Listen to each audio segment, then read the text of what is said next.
নমস্কার, ফাল্গুনী ঘোষ কলকাতা থেকে oriental media ফোরামের পক্ষ থেকে আপনাদের জানাই শুভেচ্ছা ও ভালোবাসা।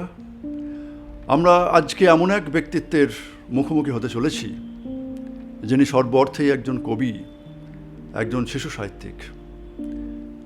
তার নাম ফাহমিদা মঞ্জু মজিদ। আমরা বিগত ৪৫-৫০ বছর ধরে তার যে আন্তরিক এবং অনিবার্য যে কাব্য সাধনা, বিশেষ করে শিশু সাহিত্য, শিশুদের নিয়ে তারই একটি রূপরেখা, তার যে একটা journey from being to becoming, এই যে একটা জার্নিকে আমরা আজকের ধরতে চাইছি এবং আপনাদের সামনে উপস্থাপনা করতে চাইছি। অনেক ধন্যবাদ। আর তোমার পুরো নামটা কি বললে জানো? একটু আগে ফাল্গুনী ঘোষ। বাহ, খুব সুন্দর নাম। ফাল্গুনী এমন একটা শব্দ যেখানে আটকে যায়, আর কিছু বলারই কিছু থাকে না বসন্তের মাধুর্যে। তো এখন আমি আমার পরিচয় একটু দিই, যেটাতে সুবিধা হবে হয়তো তোমার বুঝতে। ছোটোবেলার থেকেই তো মানুষ হয়েছি একটা পরিবারে যেখানে সারাক্ষণই ফাল্গুন, বুঝছো? আমার নানা ছিলেন কবি গোলাম মুস্তাফা, আমার দাদু, উনি গোলাম মুস্তাফা। কবিতা পড়েছিলাম ছোটবেলায়, ঘুমিয়ে আছে শিশুর পিতা সব শিশুরই অন্তরে। সেই কবিতা ছোটবেলায় সেই আত্মার সঙ্গে মিশে গেছে। তা আমরা আজকে খুব, আমার সৌভাগ্য এবং আপনাদেরও তাই, সেই কবি, মহান কবি গোলাম মুস্তাফার নাতনি। আপনি বলুন। অনেক ধন্যবাদ। আমি একটু আমার নানার সাথেই আগে পরিচয় করিয়ে দিতে চাইছি, কারণ তাহলে আমরা একটু এগোতে পারবো সহজভাবে। আমার নানা তো কবি ছিলেন, কিন্তু কবিতা লিখতেন, কিন্তু সবচেয়ে বড় আমার গর্বের বিষয় যে উনি একজন সুন্দর মানুষ ছিলেন, চারিদিক থেকে একটা পবিত্র, একটা সুন্দর মানুষ। এবং উনি খুবই অনেক গান লিখেছেন, ইসলামী গান, প্রেমের গান। খুব বড় প্রেমিক ছিলেন, খুবই সুন্দর একজন মানুষ ছিলেন এবং সৎ মানুষ ছিলেন। এটাতেই আমার সবচেয়ে বড় গর্ব। তো নানা নৈকট্য পেয়েছি আমরা, আমি আর আমার দিদি, আমার বড় বোন। সবসময় আমরা নানার কাছে কাছে এসে থাকতাম, নানার সান্নিধ্য পেয়েছি। আর রক্তের ভিতরে নানার কিছু রক্তের বৈশিষ্ট্য পেয়েছি, যার জন্য আমার বড় বোন খুবই বড় লেখনী শক্তি পেয়েছিল। আর আমি বোধহয় ডায়াবেটিসটাই বেশি পেয়েছি নানার কাছ থেকে, আমার মনে হয়। তবু ছড়া লিখি, নানা পছন্দ করতেন। ছোটোবেলা থেকে আমরা ছড়া লিখি। তো নানা অনেক প্রেরণা দিতেন, এমনকি মাঝে মাঝে প্রতিযোগিতা হতো। একটা কাবাব বানা হয়েছিল, তো আমরা হঠাৎ করে খাচ্ছি না, পরাটাটা বানানো হচ্ছে, কাবাবটা হয়ে যাক, তারপরে আমরা কাবাব দেখে আর পাচ্ছি না ধৈর্য ধরতে। তো নানা বলছেন যে তোমরা তিনজনে, আরেকজন নানার শালি ছিলেন গুলু নানি, এবং তিনজনেই কবিতা লেখো, যারটা ভালো হবে তাকে বেশি কাবাব দেবো। অলদা করে টোরে সময়টা কাটলো এবং আমার বড় বোনও ফার্স্ট হলো। খুব সুন্দর। হ্যাঁ, তো এই ধরনের আর কি অনেক মজা, অনেক আনন্দের মুহূর্ত নানার সাথে হয়েছে। এবং আমরা সেই নামাজ পড়া একটা পুরো প্রতিযোগিতা, দুই রাকাত পড়ি। নানা তোমার কত হলো সবে বেড়াতে? ও তোমার 2 রাকাত হয়েছে, আচ্ছা আমি আরও পড়ছি। এরকম করে নানার সাথে আমরা নামাজ পড়ার প্রতিযোগিতা করতাম, নানার কাছেই শিখেছি। তবে নানা সূরা ফাতিহা শিখিয়েছিলেন আমাদের। খুব সুন্দর লাগে শুনতে সূরা ফাতিহা। তো তার যে তর্জমা নানা করেছেন, নানা আল কুরআনেরও তর্জমা করেছেন, খুব সুন্দর। তার মুখে একটা কথা উনি বলেছিলেন যে সমুদ্রকে যেরকম তিমি মাছ একরকম বর্ণনা দিবে, আকাশে উড়োজাহাজ একরকম দিবে, সেই কি তো আমার সেই জন্য আমার যেভাবে জীবনকে মনে হয়েছে এবং আমি পবিত্র কোরআন শরীফকে যেভাবে দেখেছি, তো সেইভাবেই আমার দৃষ্টি দিয়া আমি তর্জমা করিলাম। তিনি লিখেছেন যে আমার নিজস্ব দৃষ্টি, তো সেই উনি লিখেছেন। ধরো একটা ছোট কবিতা, ঠিক না, অনুবাদ, এটা হলো সূরা ফাতিহার অনুবাদ, প্রথম সূরা বইতে।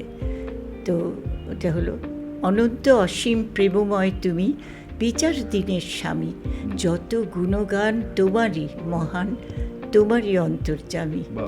দুলোকে ভুলোকে সবারে ছাড়িয়া, তোমারই চরণে পড়ি লুটাইয়া, তোমারই সকাশে যাচি হে সখতি, তোমারই করুণা কামি। সহজ সরল পুণ্য পন্থা মোদের দাও গো বলি, চালাও সে পথে যে পথে তোমার প্রিয়জন গেছে চলি। যে পথে ভ্রান্তি চিরপরিতাপ, যে পথে ক্লান্তি চির অভিশাপ, হে মহাপুরুষ মোদের কখনো করুণা সে পথগামী। আমরা কবি গোলাম মুস্তাফার কৃত যে কোরআনের কবিতা শুনলাম, অপূর্ব, আমাদের মন ভরে গেল। সেই উপনিষদ ব্রাহ্মসঙ্গীতের মতো মনে হচ্ছিল, অনেকটাই সেই রবীন্দ্রনাথের যে উপনিষদিক যেসব কবিতা তার মতো আমাদের মনে হচ্ছিল। ফাল্গুনি, জানো আমার চোখটা একটু খারাপ হয়ে গেছে, আমার ডায়াবেটিসে রেটিনোপ্যাথি, এই জন্য আমি পড়তে পারি না, আমি লিখতে পারি। তো এটি হলো নানার ভীষণ বিখ্যাত বই, এটার নাম বিশ্বনবী। বিশ্বনবী, এই যে বিশ্ববিখ্যাত বই বিশ্বনবী তুলেছ, দেখো বিশ্ব। হ্যাঁ, তো এটা আসলে এটা জীবনী, এটা একটা মানে ইয়ের মতো সরল সহজ সুললিত ভাষায় লেখা। এটা আমাদের নবীজি হজরত মোহাম্মদ সাল্লাল্লাহু আলাইহি সাল্লামের জীবনী, এত সুন্দর গল্পের মতন। আমরা সবাই পড়বো নিশ্চয়ই। হ্যাঁ নিশ্চয়ই, অনেকে পড়া, অনেকের বাড়িতে গিয়ে জিজ্ঞেস করি যে আপনি বিশ্বনবী পড়েছেন? হ্যাঁ হ্যাঁ, আমার বেডরুমে তাকে আছে। সো সারপ্রাইজড যে এরকম নানা জনপ্রিয়। খুব ভালো লাগছে আমাদের। তো শিশু সাহিত্যিক ফাহমিদা মঞ্জু মজিদের জন্ম 1945 সালের 31শে জানুয়ারি ভারতের উড়িষ্যায়। তার মানে তখন আমাদের দেশভাগ হয়নি। 1947-এর সেই দেশভাগ, আমাদের যন্ত্রণা কষ্টের যে স্মৃতি, আজকে আমি বলতাম না যে আপনি ভারতে এসেছেন বা ঢাকা থেকে কলকাতায় এসেছেন। এই যে একটা কাঁটাতারের যে বেড়া আমাদের মাঝখানে, আমরা তো ছিঁড়েই ফেলেছি। আমরা কোনো মানে ইয়েই করি না, একমাত্র ভিসা করতে হয়, এটাই খুব মর্মান্তিক কষ্ট। কিন্তু একজন আমাকে জিজ্ঞেস করছেন যে আপনি এপারে না ওপারে। তাই বলে তুমি কোন পারে না জানলে তো বোঝা যাবে না যে এপার না ওপার। আমার কাছে কোনো পারাপার নেই। আমার হলো শিশুদের নিয়ে আমি কাজ করি, শিশুদের কোনো বাধা নেই, শিশুদের কোনো রকম বর্ডার নেই। আচ্ছা, আপনার বাবা হচ্ছেন মহিবুল মজিদ, বাংলাদেশের খ্যাতিমান সেতু বিশেষজ্ঞ, এবং মা হচ্ছেন বিশিষ্ট সমাজসেবী লেখিকা ফিরোজা খাতুন জোসনা। জি, আমি একটু বাবার কথাটা বলিনি। বাবা হলেন আসলে ইলেকট্রিক্যাল ইঞ্জিনিয়ার। উনি এখানকার শিবপুর ইঞ্জিনিয়ারিং কলেজ থেকে খুব ভালো রেজাল্ট করে বের হয়েছেন। তারপরে উনি আর কি ইঞ্জিনিয়ারিং কাজ করেছেন, সিভিল ইঞ্জিনিয়ারিং সারা জীবন, ওই যে সেতু বিশেষজ্ঞ ওই জন্য। আর বাংলাদেশে কাজ করেছেন, এখানেও কাজ করেছেন। তো আমার বাবা খুব একজন সৎ ব্যক্তি ছিলেন, সেটাও আমি খুব মানে আমি গর্বের সাথেই বলি। তো আর আবার কাছ থেকে অনেক কিছু শিখেছি আমরা। মানুষকে সবসময় বলতেন হেয় করো না, মানুষকে তার সম্মান দেবে, আমার কবিতা আছে। আর মা ছিলেন একদম স্বতঃস্ফূর্ত একটা ভীষণ সুন্দর মানুষ, যে মা ফিরোজা খাতুন জোসনা ওনার নাম। আমার মেয়ে, আমার নাতনি নাম ওই বইয়ের ছবিগুলো সব এঁকেছে যে জোসটা, সে তিনি হলেন আমার নাতনি, আর জোসটা আমার মা। তো জোসটা একেবারেই জোসটার মতো ছিলেন যতদিন বেঁচে ছিলেন, 84 ইয়ার্স। তিনি একদম মানুষকে প্রফুল্ল করে সুন্দর করে কথা বলতেন। তো একদিন বলছেন, তোমার কবি শামসুর রহমান সাহেব, উনি বললেন যে খালাম্মা আপনার তো কথাই কবিতার মতো, আমরা আর কি কবিতা লিখি। খুব সবাই মানে আমার মায়ের মতন পিতৃভক্তি মানে দেখা যায় না। হ্যাঁ, শেখ হাসিনার খুব আছে, সেরকম আমার মায়ের ভীষণ সবসময় বাবার জন্য প্রতিষ্ঠা করেছেন কিছু স্কুল গ্রামে, কবি গোলাম মুস্তাফা শিক্ষালয়, আর ওদিকে আরও 3-4টে স্কুল। এবং সিংহ চাচা বলতেন কাজী নজরুল ইসলামকে আমার মা। আমরা আবার গিয়ে গলা জড়িয়ে চুমুটু উঠিয়ে করেছি কাজী নজরুল ইসলাম, মিষ্টি খাইয়েছি, আমার ছোটোবেলায় মনে আছে। তো আমার মা তার জন্যও একটি স্কুল প্রতিষ্ঠা করেছেন, তার নাম হিন্দোল। এখন পর্যন্ত তুমি শুনবে হিন্দোল গান, কাজী নজরুলের জন্য। আর নানার ছিল মণিমুকুর শিশু বিদ্যালয়, আর অন্য দেশে যা যা আছে অনেক কাজ করেছেন আর কি। তার মানে এই শিশু সাহিত্য ব্যাপারটা আপনার রক্তের মধ্যে এবং সেটা খুব আত্মার সঙ্গে জড়িয়ে আছে। এবং আমরা দেখতে পাচ্ছি আপনার 1980 সালে প্রথম বই বেরোয়, তাই তো? বইটার নাম হচ্ছে ছড়ানো ছড়া। তা সেই ব্যাপারে যদি একটু কিছু স্মৃতিচারণ করেন, আজ থেকে 42 বছর আগে ছড়ানো ছড়া যখন, মানে যে কোনো প্রথম সন্তান যখন ভূমিষ্ঠ হয় তখন সেই মায়ের বা পিতার যে আনন্দ, সেই আপ্লুত হয়ে যাওয়া, সেই স্মৃতিতে একটু কিছু বলেন। এই মানে তুমি খুব সুন্দর একটা উপমা দিলে, কবি ফাল্গুনি, তাই জন্যই তোমার মনের মধ্যে এসছে, বলছে যে কবি যেখানে পৌঁছতে পারে রবিও পারে না অনেক সময়, তাই না?